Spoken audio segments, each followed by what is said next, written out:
अस्सलामु अलैकुम प्यारे दोस्तों। कहा जाता है कि एक शख्स शाही महल में सफाई किया करता था। एक मर्तबा सफाई के दौरान उसकी निगाह अचानक शहजादी पर पड़ गई। शहजादी के हुस्न जमाल ने उसके दिल को घायल कर दिया और वो उसके इश्क पर तड़पने लगा। और फिर अपने आप को और शहजादी के मर्तबे में जब उसने इतना फ़र्क देखा, वो एक अजीम शहजादी है और कहाँ ये आम सा सफाई करने वाला नौकर, तो बिल्कुल ही मायूस हो गया और इसी मायूसी ने उसे सख्त बीमार कर दिया। जैसे जैसे उसकी बीमारी ने जोर पकड़ा, उसकी बीवी उसकी जगह सफाई करने लगी। कुछ अरसा यही मामूल रहा। एक दिन शहजादी ने उस शख्स की गैर हाजिरी को महसूस करके उसकी बीवी से पूछा। उसने अर्ज किया कि जी वो कुछ बीमार हैं। शहजादी ने बीमारी मालूम की तो वो टाल मटोल करने लगी, जिसकी वजह से शहजादी को उस पर कुछ शक हुआ।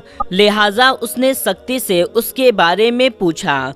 उस औरत ने जब देखा कि शहजादी किसी तौर से नहीं मान रही, अर्ज करने लगी, अगर जान की अमान पाऊं तो कुछ कहूं। शहजादी ने अमान दी तो कहने लगी, मलिका वो आपके इश्क में गिरफ्तार हो गया है, क्योंकि आपका मिलना मुमकिन नहीं, लिहाजा इसी गम में वो मौत के करीब आ चुका है। ये सुनकर शहजादी ने कहा कि दिल का माइल होना कोई इख्तियारी चीज़ नहीं होती। अगर मुझे देखने से उसकी जान बच सकती है तो मैं उसमें मेरा क्या नुकसान है भला। लेकिन मेरी मजबूरी ये है कि मेरा मर्तबा उसके पास चलकर जाने से मुझे रोकता है, क्योंकि मेरे लिए तो ये बदनामी का बाइस है। अलबत्ता मैं एक तरकीब बताती हूँ, अगर वो अमल करे तो शायद मुझे देख सके और उसकी जान बच जाए। तरकीब ये है कि वो फ़कीर की शक्ल बनाकर दरिया के किनारे बैठ जाए और अल्लाह अज़्ज़ वजल का जिक्र करना शुरू कर दे और किसी की तरफ तवज्जो ना हो और ना सारा दिन कुछ खाए ना पिए। जब रात हो तो तुम जाकर उसे खिला पिला दिया करना। अगर कोई उसे भिखारी समझकर कुछ खाने पीने कोई चीज़ दे तो उस पर कोई ध्यान न दे। अगर कोई उठा कर ले जाए तो उसे मना भी ना करे। इस तरह चंद ही रोज में वो उसकी शोहरत आम हो जाएगी। बादशाह सलामत सब उसके पास जाएंगे। फिर उसके बाद मैं भी बादशाह से इजाज़त लेकर उससे मिलने पहुंच जाऊंगी। इस तरह वो मुझे देख भी लेगा और हम दोनों एक दूसरे से मुलाकात भी कर लेंगे। शहजादी की तरकीब तो अच्छी थी, मगर ये तरकीब बहुत अजीब साबित हुई। उस औरत ने शहजादी की सारी बात जाकर अपने इश्क के मारे शौहर को समझा दिया। उसने फौरन अपना बुरिया बिस्तर बांधा और शहजादी की हुक्म के मुताबिक दरिया के किनारे जाकर बैठा। सारा दिन भूखा प्यासा रहता, अल्लाह ताला के जिक्र में गुजार देता और शाम को एक वक्त का मामूली सा खाना खा लेता। कुछ दिन यही मामूल रहा। वाकई उसकी शोहरत आम हो गई। लोग उसके पास तोहफे लाने लगे, मगर वो किसी की तरफ जर्रा बराबर भी ध्यान नहीं देता था। करते करते ये बात बादशाह तक पहुंच गई। बादशाह ने पहले तो इम्तिहान के लिए अपने वज़ीर को उसके पास भेजा। वज़ीर ने उसके सामने बेशकीमती नजराने पेश किए, लेकिन उसने बिल्कुल भी ध्यान नहीं दिया और उसकी तरफ आंख उठाकर भी नहीं देखा। वज़ीर ने जाकर सारा मामला बादशाह को बताया और कहने लगा कि हुजूर, जैसा सुना था वैसा ही पाया। वो तो दुनिया की तरफ देखना भी नहीं गवारा करता, मालो दौलत से बिल्कुल बेपरवाह है। अगले रोज बादशाह खुद उसके पास पहुंचा और उसे बहुत सारे नजराने पेश किए। पहले की तरह उसने आज भी मालो दौलत की तरफ आंख उठाकर नहीं देखा। बादशाह उसकी इस बेनियाजी से बेहद मुतासिर हुआ। बादशाह वापस महल लौटा तो शहजादी ने बादशाह से उसके मुतालिक पूछा।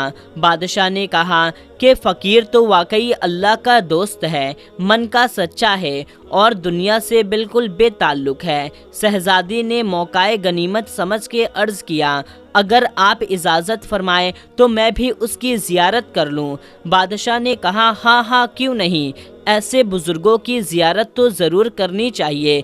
इजाज़त मिलने पर शहजादी ने सफाई वाले की बीवी से कहा, چپکے سے اپنے شوہر کو بتا دو کہ میں کل صبح تمہارے پاس آ رہی ہوں۔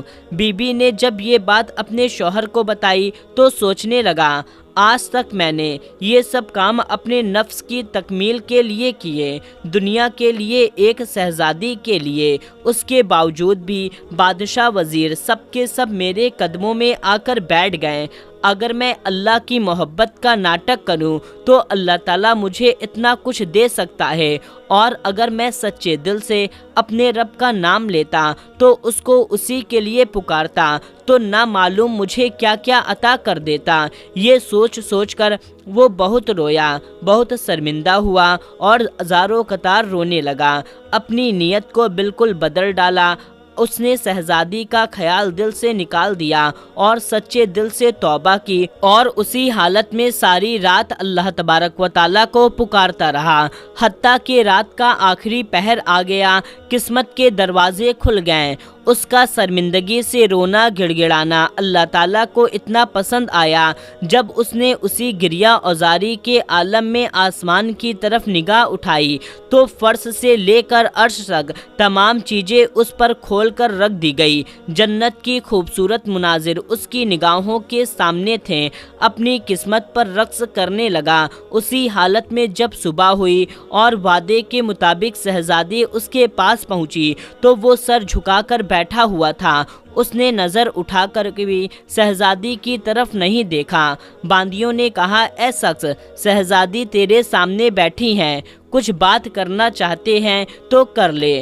اس نے کچھ دیر خاموشی اختیار کی، پھر بولا، اب مجھے شہزادی کی کوئی پرواہ نہیں ہے، کیونکہ اس سے کہیں زیادہ حسین اور جمیل حوریں اس وقت ہاتھ باندھ کے میرے سامنے کھڑی ہیں۔ میں ان کو دیکھوں یا شہزادی کو؟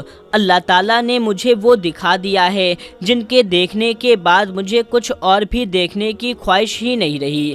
شہزادی تو کبھی ایسا سوچ بھی نہیں سکتی تھی کہ وہ جو اس کے عشق میں ایسا عاشق تھا، جس کے لیے اس نے یہ چلہ کاٹا، اتنا کچھ کیا، اب وہ کیسے اس سے منہ پھیر سکتا ہے؟ لیکن شاید وہ بھی سمجھ گئی تھی کہ وہ اللہ تبارک و تعالیٰ نے اپنا قرب اس کو عطا کر دیا ہے، اور جو اللہ تعالیٰ کے ہو جاتے ہیں دنیا کی طرف آنکھ اٹھا کر کے بھی نہیں دیکھا کرتے۔ لہٰذا شہزادی بغیر کچھ بولے اٹھی اور واپس لوٹ گئی۔ اس زمین یا آسمان، چاند، سورج، ستارے، دنیا کی ہر چیز اللہ تعالیٰ کی ہے، اور اگر وہ ہمارا ہو جائے پھر ہمیں کس چیز کی ضرورت ہو سکتی ہے؟ لہٰذا اگر ہم اپنے رب سے سچی محبت کرنے لگیں اور سب سے زیادہ اسی سے پیار کریں تو کبھی کسی غیر کے سامنے ہاتھ پھیلانے کی ضرورت نہ پڑے۔ اللہ تبارک و تعالیٰ سے دعا ہے کہ ہم سب کو سوچنے سمجھنے کی اور اس پر عمل کرنے کی توفیق عطا فرمائے۔